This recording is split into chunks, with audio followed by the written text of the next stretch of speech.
Welcome. I want to talk about a pair of safety glasses I almost didn't buy, and why I'm glad I did. I picked these up last summer while antiquing with a couple of friends. We took one of those classic road trip detours, a beautiful day, a few stops we don't usually make, and then somehow completely missing the highway, ending up on an almost dirt road in the middle of nowhere. The detour turned out to be very lucky for me. That's where I spotted these goggles. They were outside my usual collecting area, and then I saw the price tag, $10. I didn't hesitate. At first glance, these are clearly functional glasses. They're goggle-like with blue lenses and vented sides. Instead of rigid arms, they tie on with a string, and remarkably, mine still has theirs. Even the bridge that goes over the nose is made of string. They don't look delicate. They look purpose-built. When I brought them home, I did what most collectors do. I searched the web, and honestly, there isn't much out there. In the absence of good contemporary written sources, I turned to museum collections. I found 2 comparable examples documented online, and I'm sure more exist, but even those were sparsely described. One pair in particular appears in a museum collection with almost no interpretive information attached at all. That lack of documentation is actually what makes these objects interesting.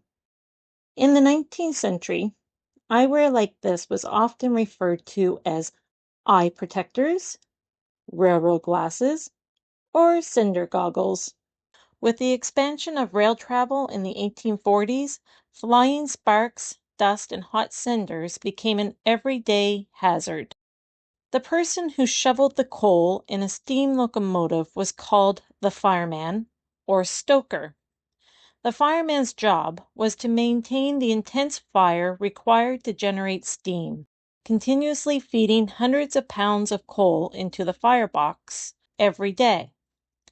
Glasses like these would have provided some protection for the eyes. Blue, and apparently green-tinted lenses helped reduce glare and offered a small measure of protection. Cobalt blue glass, in particular, was commonly used.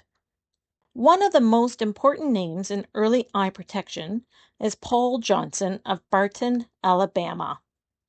In 1880, Johnson received a U.S. patent for an eye protector. His design used circular wired frames with semi-opaque cloth filters to reduce glare and heat. It wasn't impact protection in the modern sense, but it did address a real and urgent hazard faced by furnace workers, iron peddlers, firemen, and others exposed to intense light. Johnson's patent is widely credited as the first known functional safety eyewear. The National Museum of American History has a pair of 19th century blue-lensed railroad glasses in its collection. The use of blue glass connects them directly to the broader story of glare protection, industrial safety, and travel. Together, these objects show how widespread and varied early eye protection really was. These glasses may have cost me $10, but they carry over a century of history, and all of that from an almost dirt road detour.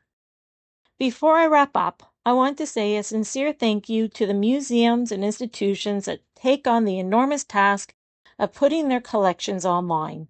Cataloging, photographing, and sharing objects like these is a huge amount of work, and for researchers, collectors, and historians, it's truly invaluable.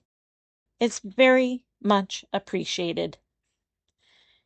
And if you've come across glasses like these, or similar blue or tinted lens goggles, I'd love to hear from you.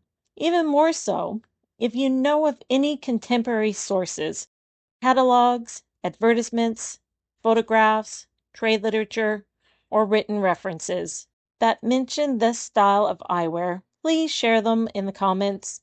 I suspect there's still more to learn about these glasses, and I'd love to continue filling in their story. Thank you so much for watching.